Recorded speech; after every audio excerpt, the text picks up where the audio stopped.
Welcome back to a new Hints and Theories video, this time about episode number 9.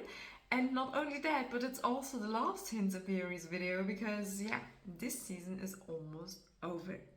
So, in only a few days, we will know who the mole is. And before we definitely get to know that, we have to talk about a few more things that happened in this episode. And with that, hi, welcome back to this channel here. My name's Julia, and I collect hints and theories that will hopefully help you figure out who the mole is. And ladies and gentlemen, we of course have to talk about the sentence. You know which one I'm talking about, I'm sure. The one we've talked about in the last two videos as well. The one that forms from the first words of Rick in each episode. Still sounds so weird to say that. So if you remember it from last video, then you know we stopped the sentence with, in the translated version, welcome, you look eye to eye with me. And now, of course, it was super interesting and exciting to see what Rick's first word in episode number 9 would be. And I have to say, you should have seen my reaction. It was, brilliant to watch, I guess. Because Rick's first word was Bram. So now the sentence is, welcome, you look eye to eye with me, Bram. And I, as you probably have noticed, think that Dan is the mole. Should say that probably now to make it a little bit more, understandable. So that was kind of shocking a bit. There are two versions, two options, two theories how we can interpret the sentence though. The first one is that it is Bram, and Bram says the sentence, so as in, welcome, you look eye to eye with me, Bram. So Bram the mole says this about himself. Or, second option, second theory is that it is Dan saying this to Bram, because if you think about the whole, you can have a chance to look into the mole's eyes task we had 2 weeks ago, then it could also be Dan saying this, because as in Dan stood in front of Bram and then they looked into each other's eyes, and then you could say, hey, you, Bram, look eye to eye with me, Dan, and I'm the mole. That's of course the interpretation I can imagine, because, I'm too deep in the Dan tunnel probably, but this is something I could imagine, because then they don't really give it away and you can still interpret it in two ways. But then on the other hand, there are people that say, if Bram's not the mole, if Bram's a candidate, and Rick says the sentence, and Bram still, in theory, can leave the game, which didn't happen now, but he couldn't know that because they hadn't done the test at that point, then that's a bit risky, isn't it? And I do get that as well. Although I have to add that even if Bram have to leave the game, then it wouldn't change the sentence, because 2 weeks ago Bram and Dan still looked into each other's eyes. So you could technically still use the sentence. Would have given the mole away definitely then if Bram had to leave the game. But let me know what you think about it. But it definitely was a shocking moment for me while watching it, I can tell you that. And with that, let's have a quick look at task number 1, the paintball task.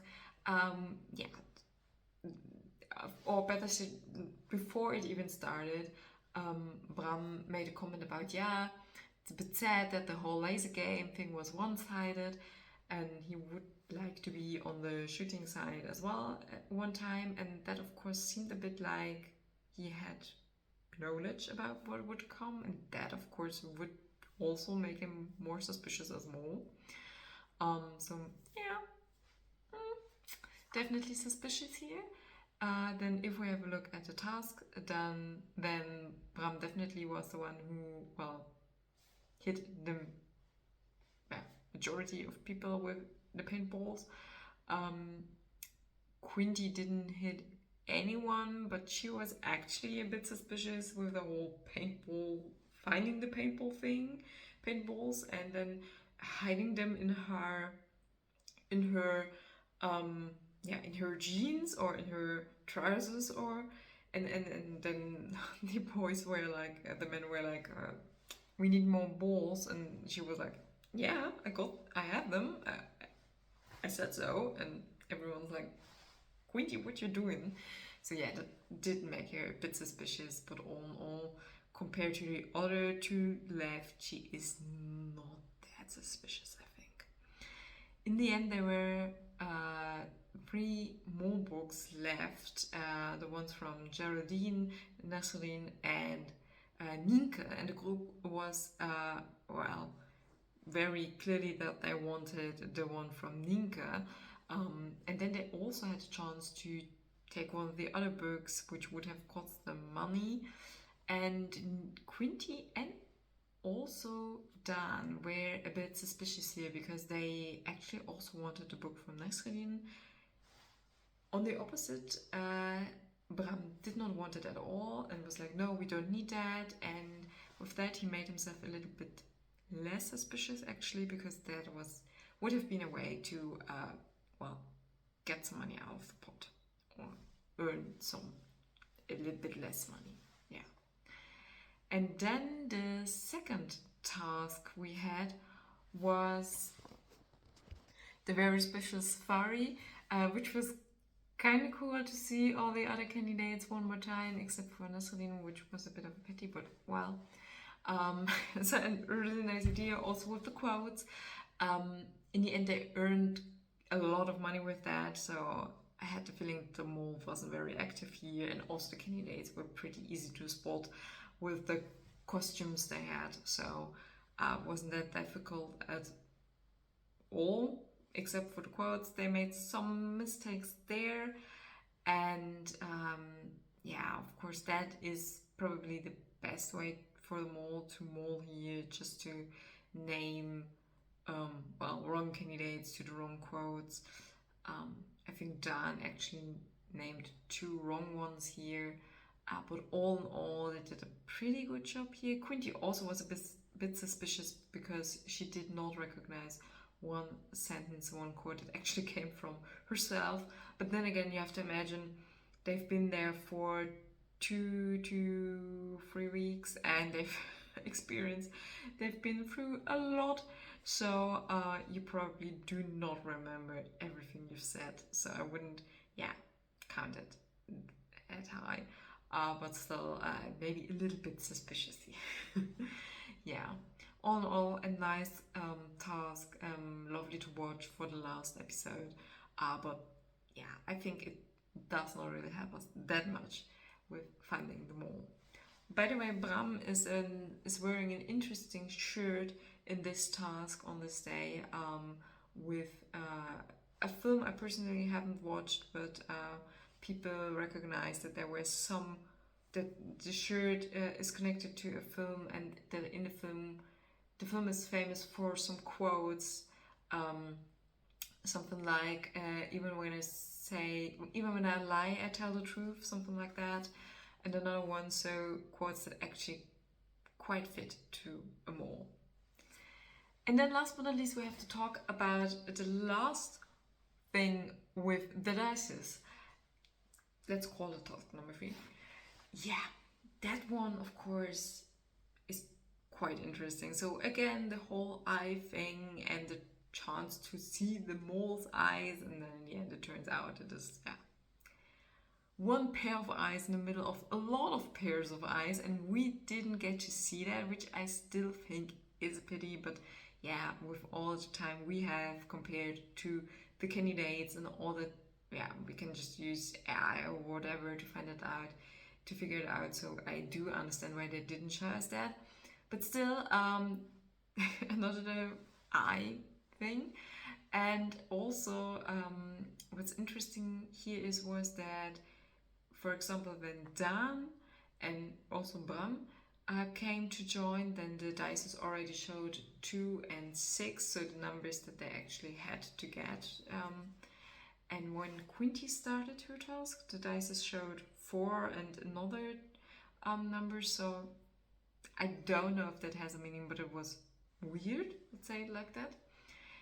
And in Bram's and Quinty's case, we did not get to see the clock. So, as you know, Dan was the first one. He tried it a few times. In the end, said stop and ended up with min €30. Yeah. Quinty tried it for a bit longer, then finally got a 6 and a 2. Said a 6 and a 2, but she didn't say stop, or at least we didn't get to see her saying stop.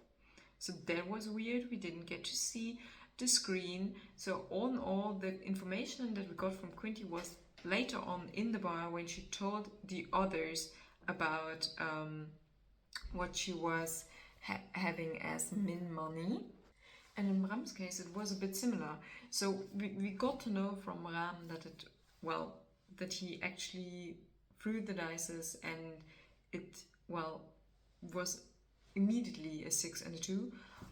But we also didn't get to see him say stop, and we also didn't get to see the screen. So we don't know, maybe he's the mole and then just waited and waited and waited, and suddenly it wasn't only min €10 or 20 or whatever, but it was min €300. Because also people spotted that on the Wie is de Mol website, where usually you could see how high the pot is, that disappeared.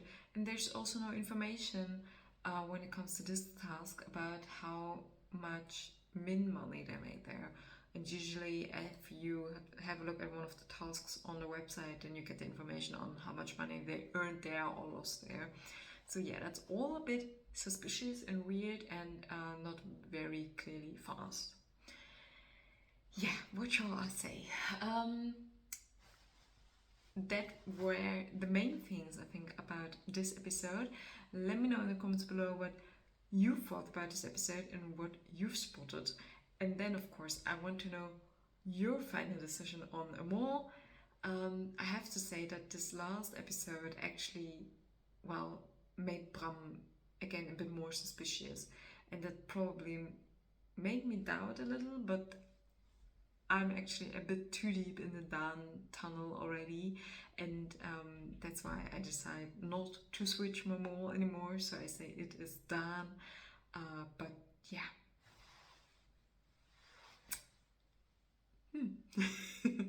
The last episode definitely made me doubt that a bit, but yeah, I do decide for Dan, so let me know in the comments below who you think the mole is, and then I am very looking forward to the finale and to finally getting to know who the mole of season 2026 is. I hope you enjoyed the Hints and Theories videos. I will be busy next weekend, so I don't know how fast I can make a video, a last one, if there will be one. We will see that. But if not, then I will already thank you for your views, again, for all your comments, for your likes, for, just keeping the comment section alive. I really enjoy that. I enjoy seeing you guys back there, because a lot of people come back to comment, and yeah, I really like that. We have a little own international community that's really great, and I hope that you did enjoy the videos. Even though they're a little bit less fancy at the moment, I know that, but that's due to several circumstances, and I hope that you still like them and that you still enjoy watching Hints and Theories videos, as well as Wie is de Mol. One last thing, again, I know I've said it before, but if you have a chance to watch the Belgian Mole, go and do it. It's still brilliant. Really, so many amazing episodes I've seen so far. I've watched this week as well, last week. So really try to watch it. It's really cool. Yeah, but that's another thing. First of all, we want to know who the mole of the Dutch version is, and we will get to know that in only a few days. I hope to see you back next time, whenever that will be. And until then, bye.